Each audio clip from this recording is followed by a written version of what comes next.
Hi friends, എല്ലാവർക്കും മേജീസ് ക്രിയേഷൻസിൻ്റെ പുതിയൊരു എപ്പിസോഡിലേക്ക് സ്വാഗതം. നിങ്ങളെല്ലാവരും ആദ്യമായിട്ടാണ് ഈ ചാനൽ കാണുന്നതെങ്കിൽ സബ്സ്ക്രൈബ് ചെയ്യാൻ മറക്കരുത്. സച്ചിയും ആരതിയും കൂടി കോഫി കുടിക്കുന്നതിനായി സ്വാമീസ് ഹോട്ടലിൽ എത്തിയിരിക്കുകയാണ്. സച്ചിക്കാണെങ്കിൽ ഇപ്പോൾ ആരതിയെ കാണുമ്പോൾ അർച്ചനയായിട്ട് തോന്നുന്നുമുണ്ട്. അങ്ങനെ ആരതിയെ തന്നെ ഇങ്ങനെ നോക്കി ചിരിച്ചുകൊണ്ടിരിക്കുന്നുണ്ട് സച്ചി. ഇത് കണ്ട് ആരതി ചോദിക്കുന്നുണ്ട്, എന്തു പറ്റി എന്ന് ചോദിച്ചിങ്ങനെ സച്ചിയെ വിളിക്കുന്നു. ഉടനെ സച്ചി പറയുന്നുണ്ട്, ഒന്നുമില്ല എന്ന്. അപ്പോൾ ആരതി പറയുന്നു, അങ്ങനല്ല, ഇവിടെ ഇറങ്ങിയപ്പോൾ തൊട്ട് ഞാൻ സച്ചിയെ ശ്രദ്ധിക്കുകയാണ്. എന്തോ ഉണ്ട്, എന്താന്ന് പറ. ഇവിടെ സച്ചിക്ക് ഇഷ്ടമായില്ലേ? നമുക്ക് വേറെ എവിടേക്കെങ്കിലും പോകണോ എന്ന് ആരതി ചോദിക്കുമ്പോൾ സച്ചി പറയുന്നുണ്ട്, വേണ്ട എന്ന്. ഉടനെ ആരതി ചോദിക്കുന്നുണ്ട്, ഞാൻ സച്ചിയുടെ ആരാ? സച്ചിയുടെ ബെസ്റ്റ് ഫ്രണ്ടാണ് ഞാൻ, സച്ചി തന്നെയല്ലേ പറയാറുള്ളത് എന്ന് ആരതി ചോദിക്കുമ്പോൾ അതെ എന്ന് സച്ചി പറയുന്നുണ്ട്. എങ്കിൽ പിന്നെ സച്ചിയുടെ പ്രശ്നം എന്താണെന്ന് വെച്ചാൽ എന്നോട് തുറന്ന് സംസാരിച്ചാൽ അത് ചിലപ്പോൾ കുറച്ച് ആശ്വാസം കിട്ടും എന്ന് ആരതി പറയുന്നു. ആരതി പറയുമ്പോൾ സച്ചി ഒന്നും തന്നെ മിണ്ടാതെ ഇങ്ങനെ ഇരിക്കുന്നുണ്ട്. ഈ സമയം ഇപ്പോൾ അവന്തികയെ കാണിക്കുന്നുണ്ട്. അവന്തികയാണെങ്കിൽ ആ താലിമാലയെടുത്ത് താലി ഊരി മറ്റൊരു താലി ഇടാൻ ശ്രമിക്കുന്നുണ്ട്. എന്നാൽ അത് ഊരി മാറ്റാൻ സാധിക്കുന്നില്ല. ഇതെന്താ ഇത്ര ടൈറ്റ് എന്ന് പറഞ്ഞ് ഇങ്ങനെ ഊരാൻ ശ്രമിക്കുന്നുണ്ട്. കൂടെ ശോഭനയും നിൽക്കുന്നുണ്ട്. എന്നാൽ ആ മാല ഊരാൻ സാധിക്കുന്നില്ല. ആ മാലയുടെ കൊളുത്തിന് നല്ല ടൈറ്റാണ്. ഇത് കണ്ട് ശോഭന ചോദിക്കുന്നുണ്ട്, എന്ത് പറ്റി, ഊരാൻ പറ്റുന്നില്ലേ എന്ന്. അവരിപ്പോൾ പ്രദക്ഷിണം വെച്ച് ഇങ്ങെത്തും, അതിനു മുമ്പ് ഇത് മാറ്റണം. അവർ വന്നു കഴിഞ്ഞാൽ താലി മാറ്റാൻ സാധിക്കില്ല. വളരെയധികം ടെൻഷനോടെ രണ്ടുപേരും നിൽക്കുന്നുണ്ട്. അങ്ങനെ അവർ വരുന്നുണ്ടോ എന്ന് ഇടയ്ക്കിടയ്ക്ക് തിരിഞ്ഞു നോക്കുന്നുമുണ്ട്. ഈ സമയം ഗോകുലും അർച്ചനയും കൂടി അമ്പലത്തിന് ചുറ്റും പ്രദക്ഷിണം വെച്ചുകൊണ്ടിരിക്കുന്നുണ്ട്. അവിടെയുള്ള തിരുവേനി വന്ന് ആ തട്ടത്തിൽ മാല നോക്കുന്നു. എന്നാൽ മാല കാണുന്നില്ല. ഉടനെ ചോദിക്കുന്നുണ്ട്, ഇതിൽ കിടന്ന മാല എവിടെയെന്ന്. ഉടനെ അവന്തിക പറയുന്നു, ഇപ്പോൾ തരാൻ തിരുമേനി എന്ന് പറയുന്നു. അങ്ങനെ തിരുമേനി അവിടെ നിന്ന് പോവുകയാണ്. അവന്തിക എത്ര ശ്രമിച്ചിട്ടും ആ മാലയുടെ കൊളുത്ത് വരാൻ സാധിക്കുന്നില്ല. ശേഷം ഇപ്പോൾ കാണിക്കുന്നത് കമലയാണ്. കമല ഒരു കടൽത്തീരത്തിരുന്ന് അർച്ചനയ്ക്ക് വേണ്ടി ബലിയിടാൻ തുടങ്ങുകയാണ്. വളരെയധികം സങ്കടത്തോടെ തന്നെയാണ് കമല ഇപ്പോൾ അവിടെ ഇരിക്കുന്നത്. അങ്ങനെ ബലിയിടുന്നതിനുള്ള ചടങ്ങുകളൊക്കെ ചെയ്തുകൊണ്ടിരിക്കുന്നു. വീണ്ടും അവന്തികയെ തന്നെയാണ് കാണിക്കുന്നത്. അവന്തിക എത്ര ശ്രമിച്ചിട്ടും ആ മാലയുടെ കൊളുത്ത് വരാൻ സാധിക്കുന്നില്ല. താലി മാറ്റിയിടാൻ അവർക്ക് കഴിയുന്നില്ല. മോളെ ഒന്ന് വേഗം, അവരിപ്പോഴിങ്ങെത്തും, ഒന്ന് വേഗം എന്ന് വളരെയധികം ടെൻഷനോടെ തന്നെ ശോഭന അവന്തികയോട് പറയുന്നുണ്ട്. രണ്ടുപേരും ഇപ്പോൾ വളരെയധികം ടെൻഷനിലാണ്. ഈ സമയം പൂജാരി അവിടേക്ക് വന്ന് ചോദിക്കുന്നുണ്ട്, തിരുമേനി വന്ന് ചോദിക്കുന്നുണ്ട്, എന്താ ഇവിടെ പ്രശ്നം, താലിമാല പൂജിക്കാനുള്ള താലിമാല എവിടെ എന്ന് ചോദിക്കുമ്പോൾ അവന്തിക പറയുന്നുണ്ട്, ഒരു നിമിഷം തിരുമേനി, ഈ താലി ഒന്ന് മാറ്റി ഇട്ടോട്ടെ എന്ന് പറയുന്നു. ശരി എന്ന് പറഞ്ഞ് തിരുമേനി പോകുന്നുണ്ട്. ഈ സമയം ഗോകുലും അർച്ചനയും കൂടി പ്രദക്ഷിണം വെച്ച് വരുന്നുണ്ട്. ഉടനെ ഇത് കണ്ട് പേടിച്ച് ശോഭന പറയുന്നുണ്ട്, അവരിങ്ങ് എത്തി എന്ന് ശോഭന പറയുന്നത് കേട്ട് അവന്തികയും ഒന്ന് ടെൻഷൻ ആവുന്നുണ്ട്. എന്നിട്ട് വീണ്ടും ആ മാലയുടെ കൊളുത്തൂരാൻ ശ്രമിക്കുന്നു. എന്നാൽ സാധിക്കുന്നില്ല.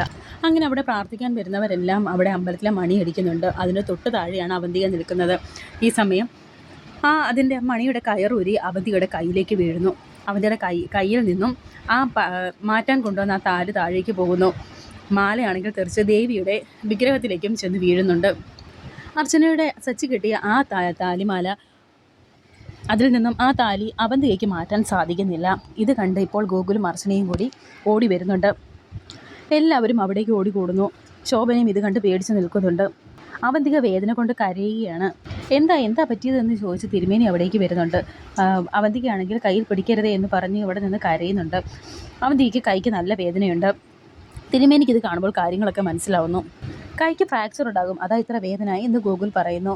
ഇവിടെ അടുത്ത് എവിടെയെങ്കിലും ഹോസ്പിറ്റലുണ്ടോ എന്ന് ഗോകുൽ ചോദിക്കുന്നുണ്ട്. തിരുമേനി പറയുന്നുണ്ട്, വേഗം തന്നെ ഇവരെ ഹോസ്പിറ്റലിലേക്ക് കൊണ്ടുപോയിക്കോളാൻ. അങ്ങനെ അവന്തിയെ ഹോസ്പിറ്റലിലേക്ക് കൊണ്ടുപോകാനായി പോകുന്നു. ഉടനെ അർച്ചന പറയുന്നുണ്ട്, ഞാനും കൂടി വരാമെന്ന്. അപ്പോൾ ഗോകുൽ പറയുന്നു, വേണ്ട, നിങ്ങൾ എന്തായാലും ഇവിടം വരെ വന്നല്ലേ, നിങ്ങൾ തൊഴുതിട്ട് റൂമിലേക്ക് പോയിക്കോളൂ, അവന്തിയെ ഹോസ്പിറ്റലാക്കിയിട്ട് ഞാൻ വിളിക്കാമെന്ന് പറഞ്ഞ് ഗോകുൽ ഇപ്പോൾ അവന്തികയും കൊണ്ട് ആശുപത്രിയിലേക്ക് പോവുകയാണ്. നല്ലൊരു ദിവസമായിട്ട് എന്താ ഇങ്ങനെയൊക്കെ സംഭവിക്കാൻ എന്ന് പറഞ്ഞ് ഇങ്ങനെ വളരെയധികം ടെൻഷനോടെ നിൽക്കുന്നുണ്ട് അർച്ചന. ശേഷം ഇപ്പോൾ സച്ചിയാണ് കാണിക്കുന്നത്. സച്ചിയും ആരതിയും കൂടി വീണ്ടും സംസാരിച്ചു കൊണ്ടിരിക്കുന്നുണ്ട്. ഇവിടെ എൻ്റെ ജീവിതത്തിലെ ഒരുപാട് ഓർമ്മകളുണ്ട് വക്കീലെ. ഇവിടേക്ക് ഞാൻ അർച്ചനയും കൂട്ടി എപ്പോഴും വരുമായിരുന്നു. അവൾക്ക് ഏറ്റവും ഇഷ്ടം ഇവിടുത്തെ മസാല ദോശയായിരുന്നു എന്ന് സച്ചി പറയുമ്പോൾ ആരതി പറയുന്നുണ്ട്, ചുമ്മാതല്ല, ഇവിടെ കയറിയപ്പോൾ മുതൽ മൂഡ് ഓഫ് ആയത് എന്ന്. സന്തോഷം നിറഞ്ഞ ആ പഴയ നിമിഷങ്ങളൊക്കെ ഇപ്പോൾ സങ്കടവും വേദനകളും മാത്രമായി മാറി. പഴയതെല്ലാം ഓർക്കുമ്പോൾ എനിക്ക് വല്ലാത്ത കുറ്റബോധം തോന്നുന്നുണ്ട് എന്ന് സച്ചി പറയുമ്പോൾ ആരതി പറയുന്നുണ്ട്, അതിൻ്റെ സച്ചി തെറ്റൊന്നും ചെയ്തിട്ടില്ലല്ലോ, അർച്ചനുള്ള സ്നേഹം ഞാൻ ഇപ്പോഴും കാണുന്നതല്ലേ. അറിഞ്ഞുകൊണ്ടല്ലെങ്കിലും എൻ്റെ ഭാഗത്തു നിന്നും ഒരുപാട് തെറ്റുകൾ സംഭവിച്ചിട്ടുണ്ട് വക്കീലെ. പറയേണ്ട സമയത്ത് ഞാൻ അവളോട് എല്ലാം തുറന്ന് പറയണമായിരുന്നു. ഒന്നും പിന്നത്തേക്ക് മാറ്റി വയ്ക്കരുതായിരുന്നു.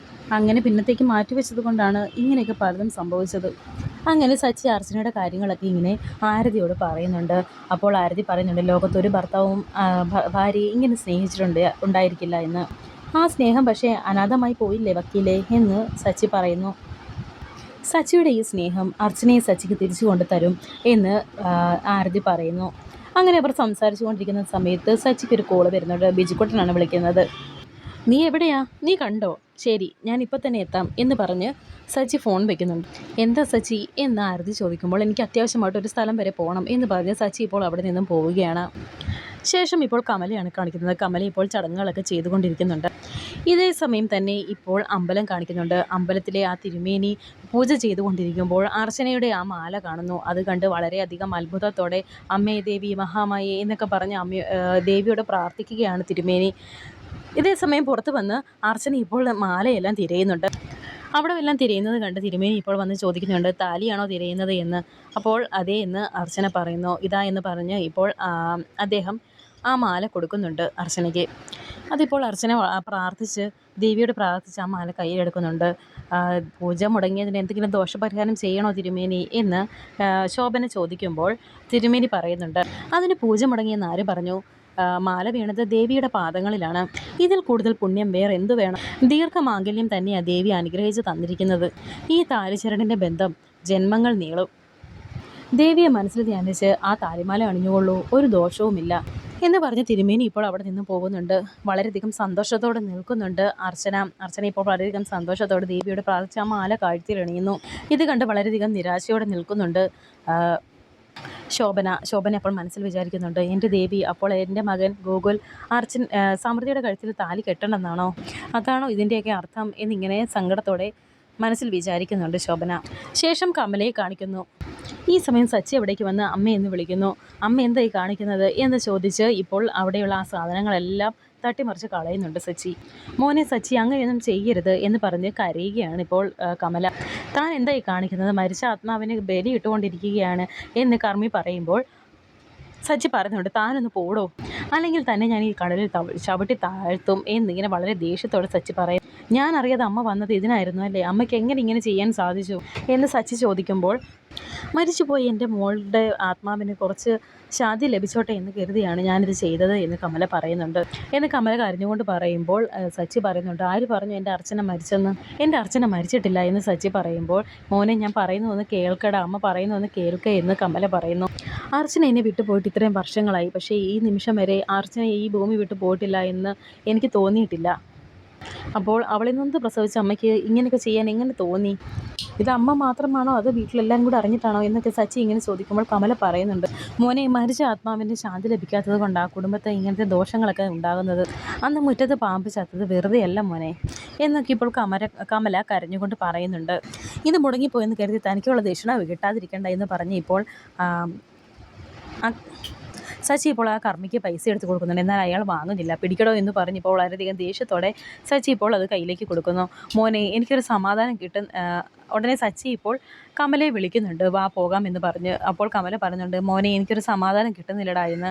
ഉടനെ സച്ചി പറയുന്നു, സമാധാനം കിട്ടുന്നില്ലെങ്കിൽ എവിടെയെങ്കിലും പോയിരുന്ന നാമം ജപിക്കണം എന്നൊക്കെ കമല പറയുമ്പോൾ സച്ചി പറയുന്നുണ്ട്, അർച്ചന തിരിച്ച് വരുമെന്ന് പറഞ്ഞാൽ വരും, ഞാനല്ലേ പറയുന്നത്, അമ്മ ഇങ്ങോട്ട് വന്നേ എന്ന് പറഞ്ഞ് ഇപ്പോൾ കമലയെ വിളിച്ചുകൊണ്ട് സച്ചി അവിടെ നിന്നും പോവുകയാണ്. ശേഷം ഇപ്പോൾ രാജീവിനെയും ശിശിരയും കാണിക്കുന്നുണ്ട്. അവർ ശിശിര ഇപ്പോൾ രാജീവിനോട് സംസാരിക്കുകയാണ്. ഗോകുലിൻ്റെയും സമൃദ്ധിയുടെയും കാര്യത്തിൽ എന്തോ ഒരു ദോഷമുണ്ട്, അല്ലെങ്കിൽ ഇങ്ങനെയൊക്കെ സംഭവിക്കുമോ? ഇതിപ്പോൾ രണ്ടാമത്തെ തവണയായി കല്യാണം മുടങ്ങുന്നത്. ആദ്യം നിങ്ങൾക്ക് അപകടം പറ്റി, ഇപ്പോൾ ദേ അവന്തിക. ഞാൻ എൻ്റെ ജന്മത്തിൽ ഇതുവരെ ഇങ്ങനെ കേട്ടിട്ടില്ല. അമ്പലത്തിലെ മണി വീണ ഒരാൾക്ക് അപകടം പറ്റിയെന്ന്, അതും നല്ലൊരു കാര്യം ചെയ്യാൻ മുൻകൈ എടുത്ത അവന്തികയ്ക്ക് എന്നിങ്ങനെ പറയുമ്പോൾ ശിശിര പറയുമ്പോൾ രാജീവ് അവിടെ ഇരുന്ന് ചിരിക്കുന്നുണ്ട്. ഉടനെ ശിശിര ചോദിക്കുന്നുണ്ട്, രാജീവേട്ടൻ എന്തിനാ ചിരിക്കുന്നത്? അവന്തികയുടെ കൈയൊടിഞ്ഞു എന്നല്ലേ ഞാൻ പറഞ്ഞത്, അല്ലാതെ അവന്തികയ്ക്ക് ലോട്ടറി അടിച്ചെന്നല്ലല്ലോ എന്നിങ്ങനെ ശിശിര പറയുന്നു. രാജീവ് ആണെങ്കിൽ വളരെയധികം സന്തോഷിക്കുന്നുണ്ട് അവന്തികയ്ക്ക് അപകടം പറ്റിയതിൽ. അങ്ങനെ അങ്ങനെ ചിരിച്ചുകൊണ്ടിരിക്കുന്ന രാജീവ് ചോദിക്കുന്നുണ്ട് ഗൂഗിൾ വിളിച്ചോ എന്ന്. അപ്പോൾ ശിശിര പറയുന്നുണ്ട് വിളിച്ചത് കൊണ്ടല്ലേ കാര്യങ്ങളൊക്കെ അറിഞ്ഞത് എന്ന്. ആശുപത്രിയിൽ നിന്നും അവന്തികയെ കൂട്ടി അവർ 3 പേരും കൂടി ഇപ്പോൾ അവന്തികയുടെ വീട്ടിലേക്ക് പോയിരിക്കുകയാണ് എന്ന് ശിശിര പറയുന്നു. അങ്ങനെ ഇപ്പോൾ ഒരുവിധം പറയുന്നുണ്ട്, രാജീവ് പറയുന്നുണ്ട് കുടിക്കാൻ ഒരു ചായ വേണമെന്ന്. ഉടനെ ശിശിര ചോദിക്കുന്നത് കുടിക്കാൻ ചായ വേണമെന്നാണോ? കൊണ്ടുവരാം. ഇല്ലെങ്കിൽ അവർ വരുമ്പോൾ തന്നെ പറയുമല്ലോ ഞാൻ നന്നായിട്ട് നോക്കിയില്ല എന്ന്. അല്ലെങ്കിലും മറ്റുള്ളവരെ വഴക്ക് കേൾപ്പിക്കാൻ നിങ്ങൾക്ക് നല്ല മിടുക്കാം, ഞാൻ ചായ എടുത്തുകൊണ്ട് വരാമെന്ന് പറഞ്ഞ് ഇപ്പോൾ ശിശിര അവിടെ നിന്നും ചായ ഇടാനായി പോകുന്നു. എൻ്റെ ദൈവമേ, ഇതിൽ പരം സന്തോഷം വേറെ എനിക്ക് കേൾക്കാനില്ല. ആ ഓട്ടുമണി അവളുടെ കയ്യിലല്ല തലയിലായിരുന്നു വീഴേണ്ടിയിരുന്നത് എന്നൊക്കെ വളരെയധികം സന്തോഷത്തോടെ രാജീവ് ഇപ്പോൾ മനസ്സിൽ വിചാരിക്കുന്നുണ്ട്. ശേഷം ഇപ്പോൾ അവന്തികയാണ് കാണിക്കുന്നത്. അവന്തികയെ വീട്ടിൽ കൊണ്ടാക്കിയിട്ടുണ്ട്. അവന്തിക ഇപ്പോൾ അവിടെ ഇരിക്കുന്നു. കയ്യിലാണെങ്കിൽ പ്ലാസ്റ്ററൊക്കെ ഇട്ടിരിക്കുക.